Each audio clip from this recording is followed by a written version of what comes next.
Good morning and welcome to the Morning Scoop for Tuesday, May 4th. This is your daily Buckeye fix. I'm Tom Orr. The Minnesota game is in 121 days. The game against Michigan in 207 days.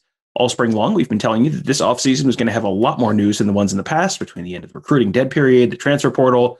This is going to be a busy spring and summer. And it turns out we were right. The Buckeyes picked up a commitment, lost a player to Alabama in the transfer portal, and there could be even more big news on the way later this week. My guest today is Buckeye Scoop's Marc Givler. Marc, Ohio State added Kye Stokes. He's a three-star safety from Florida. And once that Ohio State offer came in, it didn't apparently take him all that long to figure out where he wanted to go to college. Yeah, 6 days it took for him to announce a commitment. And, I think the commitment happened probably a few days even before that. So it was basically an insta commit as soon as he got the offer and was given the green light. So a little surprise. I mean, you never expect them to jump on it like that. You usually expect, even from Ohio State's end, to okay, let's get to know you a little bit better. Let's get you up here. Visits are 6 weeks away, or less than that, probably 4 weeks away now, probably. And hey, let's get to know you a little bit better. But no, everyone was kind of ready to move on this one, and he's a guy who had been a pretty hot commodity the last month or so. Yeah, he's ranked it as a 3-star, and his offer list certainly does not suggest 3-star when you actually go through the schools that have offered him. He's 6'2" and 185 pounds right now. Do you have a sense where he might project at the college level? Where do they see him potentially fitting and in that defense? Yeah, he's a safety, and I think probably one of their single high guys. Similar to Josh Proctor from a measurable standpoint coming out of high school. So. Proctor's, primarily been their deep guy, but, good athlete, can run, can cover, has a lot of experience playing wide receiver, has been very successful at the high school level at receiver. So, good ball skills, instincts. So, I think he's probably a deep safety, and, worst case scenario, if you got to move him up as kind of that, slot corner, he can do that as well. Well, you have written about, and you've talked about on Gives in the Bank podcast recently, that they're talking about maybe taking 2 or even 3 safeties this year. So this would be one of them. There's another name that's been thrown around a lot is Xavier Nwankpa from Iowa. Does this suggest to you taking someone who is it seems like it's kind of taken out of the blue? Does this suggest to you at all that they might not feel particularly optimistic about some of their other top targets, whether it's Nwankpa or someone else? Yeah, I mean, I think it's kind of twofold here. One, they found a guy they really like in Stokes. And on top of that, this is a kid who is getting offers from literally everybody. I mean, Alabama, Georgia, Florida, I think LSU, Notre Dame. I mean, just about everybody had come in on him over the past month or two. So I think there was kind of a thought there where, if you try and slow play this, if you try and make him wait until he can visit in June or something like that, you may, push him away or, give another school some room to slither in there when you've got this thing locked up. So that was part of the component here. The other part, yeah, I don't think we can consider Nwankpa or Branch locks at this point. I've been talking to several people about this really since the Stokes commitment on Sunday, and it sounds like it's not like there's all hope is lost on either of those guys, but it just sounds like there's a little bit of unrest about those two. Neither one of those guys is a lock. They're both national battles. Guys, Nwankpa's showing up at Iowa the other day for their spring game. So there's some unrest, I think, with some of those other guys right now. And I think what they don't want to happen is hold out for just Branch and Nwankpa. Go through all the visits in June, find out, they may be going elsewhere, and then you're stuck there in July and August, and you need 2 or 3 safeties. You have 0. Your top guys have committed. You can't get kids on campus until September. It could be a really bad spot to be in. Yeah, so that was the other part of this, and they wouldn't have taken Stokes at the beginning of May if they weren't really sold on him as well.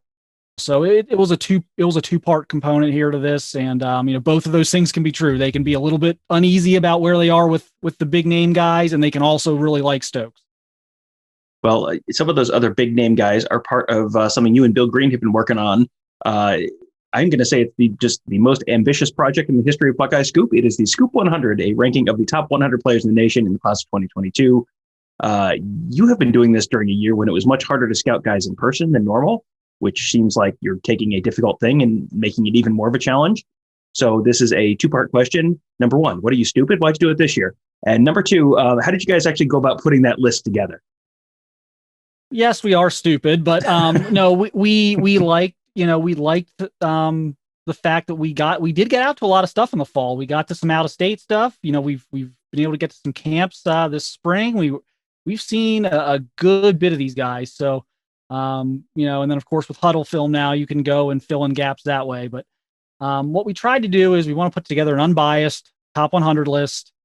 So obviously the evaluations that Bill and myself do, we consulted with one of the big national scouting services who were kind enough to kind of share their ratings with us and discuss some things. So that helped us fill some gaps, really more so on guys we hadn't seen in person. Make sure we weren't, a total outlier on someone we hadn't seen. If we're going to be an outlier on something, we want to be an outlier on someone we've seen 2 or 3 times, and then we can just say, well, we've seen more of them than you guys, so we can be an outlier. But with some of the guys, maybe a guy from California or Arizona or Washington or something like that we haven't been able to see in person, that helped us fill the gaps. We consulted with some college coaching contacts to fill some gaps as well. And then of course, some other people we know in different parts of the country. If we wanted to get a little more information on a kid, we did that. And then we just kind of sat down and talked it out and figured out our list. And like I said, I think it's a bit of a composite when you consider the other outside sources we talked to and things like that. And I think it came out pretty good. You mentioned not wanting to be too much of an outlier on guys you haven't seen. You've released about half that list already. So so that was like 50 to 100 basically. So who is one guy who you and Bill are much higher on than the industry consensus? Like where are you guys an outlier on someone that you guys may have seen? Yeah, among guys we've released so far, I thought we were probably a little high on Kamari Ramsey, safety out of California. That's the guy we really liked on film. In terms of guys we've seen, I know Jair Brown is probably a little high, but we have talked to people who think he's okay in that range. He may not be there on some of the recruiting sites, but we've talked to people who didn't think that was crazy either. So we kind of we had Jair maybe a little bit higher, but those are 2 so far. I think we're gonna have 1 or 2 moving forward that maybe haven't been released yet. So maybe ask me that in a few days, and we can reverse back on that. We got 1 or 2 I think that are up there pretty high. Well, as you guys have been releasing this list, you've been doing episodes of the Gives in the Bank podcast, 10 at a time, 100 to 91, 90 to 81, and so on. Those have been really interesting to listen to, and I'll plug that again at the end. But, you guys have, as you're discussing this, in those podcast episodes, you're just doing 10 kids, and you're talking about each one of them, what you see, what you liked, what you didn't like, why you might be a little higher or lower on them. And some of them you've talked about, you and Bill disagreed on these. And, this is one of these reasonable people can disagree. This is not a completely objective process. There's some subjectivity here. Who was someone who you and Bill maybe had the biggest disagreement about so far on that list? Well, I think one of the interesting things that we did, it was kind of one of those things where we compromised a little bit. Going back to Jair Brown, who we have a little bit higher, we also have Gabe Powers a little bit lower. And I know, so we had to follow our Ohio order because we do our Ohio rankings, and we can't have we can't have, the 7th ranked player in our Ohio rankings be the 2nd highest ranked Ohio player in our top 100. So we had to follow that. And I think Bill and I have a little bit different opinions on Powers. I think Bill would probably have him 2 in Ohio if it was just his list, and I think probably might have him in the top 50 in the country if it was just his list. I, on the other hand, am only really going to bat for one player in the top 100 from Ohio in this class, and that's CJ Hicks. So what we had to do was figure out, what do we do with Brown and Powers, because he likes Powers and I like Brown. But I don't really want, anyone, I didn't really fight for anyone in the top 50 there. So we kind of compromised, like, okay, well, we're not going to have Powers and Brown outside the top 100. Let's split the difference here. I'll get a little bit of what I want on Brown. He'll get a little bit of what he wants on Powers, and but maybe not all the way there. So when you guys are disagreeing about players like that you guys have both seen, is that like a question about, hey, is Gabe Powers going to be a linebacker or a defensive end at the next level? Or is he going to end up as a tweener and not have a specific role?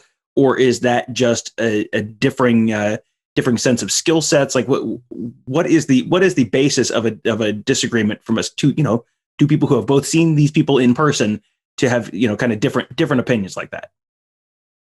I mean, every now and then we'll look at the same kid and see him totally differently. He might see something on film that I don't see, and vice versa. But I think most of the time it comes down to a position question where one of us might be sold on him at one position and the other not. Not sold that he's going to be able to make that transition, or one of us might be willing to overlook, an inch or two of height that he might lack, whereas the other person's a little bit skittish about that. So a lot of times it's little things like that where one of us is willing to kind of go with it and be okay with trusting some of that stuff, and one of us might be hesitant on something like that. But occasionally, sometimes we'll both watch a film and be like, "Yeah, I really like him," and Bill might be like, "I don't know if I like him that much." So, but I would say most of it is what I said before about just maybe an inch or two of height where one person's comfortable with that and the other person's not. We have talked about the huge flood of people who are going to be coming into Ohio State in June, and colleges all around the country, obviously, not just Ohio State. But who is someone on this list who is visiting Ohio State in June who you think might be someone who could move way up the list when you revise it later this year? You've talked about a few guys who, he's here right now, but when we get to see him again in the fall, the guy who is 70 could be 50 spots higher sometime later on in the year. Yeah, from like there's a few guys that aren't of Ohio State interest, so I won't bore anybody with those guys. You can listen to the podcast that we did, and if you want to see more of that. But in terms of legitimate Ohio State interest, I think I look at Kojo Antwi, wide receiver out of Georgia, coming in at number 84 on our list. That's a guy who's as physically talented as probably the guys we have in the 40s and 50s at wide receiver, maybe even more than that. I mean, I kind of made the point on one of our episodes that I don't think there's we've had some receiver classes in recent memory where there's 5 guys that are just unbelievable, 5-star, freak show type guys who should be in the top 15, 20 players in the country. And this class to me is not that. It's more of a depth class through the 40s, 50s, 60s, 70s. And so you take a look at like Kojo Antwi, and that's someone who could end up being the second or third highest rated receiver in the country, which might put him somewhere in the top 25. And right now he's 84.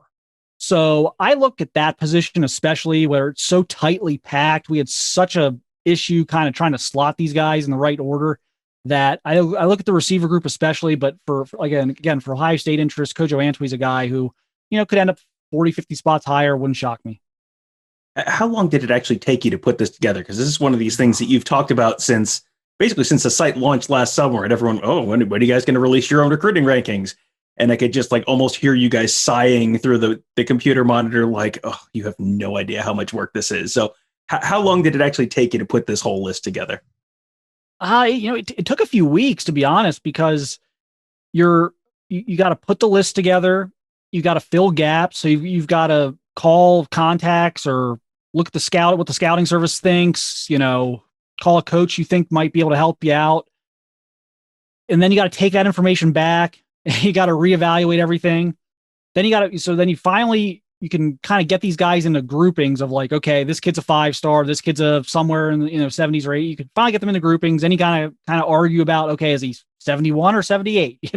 And then from there, once you're done with the top 100, the scariest thing for me about this, I'm going to be perfectly honest, the scariest thing for me about this was finishing it, releasing it, talking about it, and then realizing that someone who clearly should have been in the top 10 or 15 players in the country got somehow like forgotten and we like missed somebody. Like we made some type of clerical error on it and we didn't like include them by accident. So I went over this thing like 5 times to make sure that, okay, if someone's going to yell at us for a kid not being on here, it's because we just had to cut him out. We simply, there can only be 100 and we just simply, he just missed the cut. We didn't want a situation where, someone like Quinn Ewers or Walter Nolan, like isn't on the list and we've already done this and recorded it. And it's like, oh my goodness, what did we do?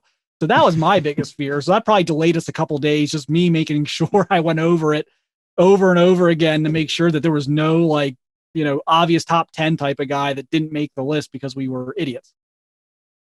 That sounds like the scouting version of the nightmare where you show up at school in your underwear and it's like, oh, yes. How did this happen? Yeah. Like I can only imagine, you just sitting bolt upright in bed in the middle of the night going, how did we forget Quinn Ewers? Oh my gosh. He's even coming to Ohio State. How did we do that?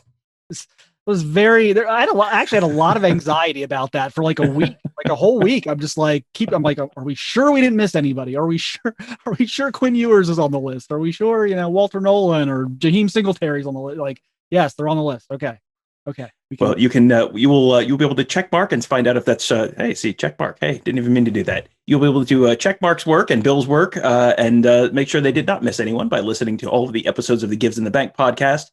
They are dropping those like every day and a half, 2 days, something like that at this point.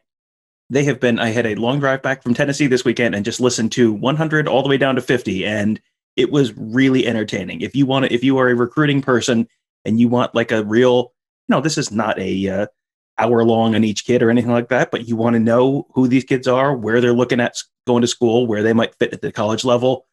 There is a lot of good information in there. And there are, it's Ohio State. They're recruiting a lot of really highly ranked kids. So there are a lot of Ohio State commits, Ohio State targets on that list who are names you're going to want to know and names that I hadn't heard before. So really, really interesting stuff. So you want to check out the Gives in the Bank podcast, just go ahead and subscribe to that and all of our great podcasts on Apple Podcasts, Google Podcasts, SoundCloud, Spreaker, Spotify, you name it. Just search Buckeye Scoop. You can find Gives in the Bank. You can find Buckeye Weekly. You can find the Morning Scoop. You can find all of those things. Wherever you get your podcasts, you can find our podcasts. You can also find them on YouTube, youtube.com/Buckeye Scoop. Again, there is a ton of great information on all of those podcasts. Those are all on our YouTube channel. Every time we interview a coach or player, every time Marc goes to a camp, it's all that video is up at youtube.com/Buckeye Scoop. You can just subscribe right there and get all that for free. Get a notification every time we post a new video. And finally, BuckeyeScoop.com. They have the whole list posted there as they are releasing it.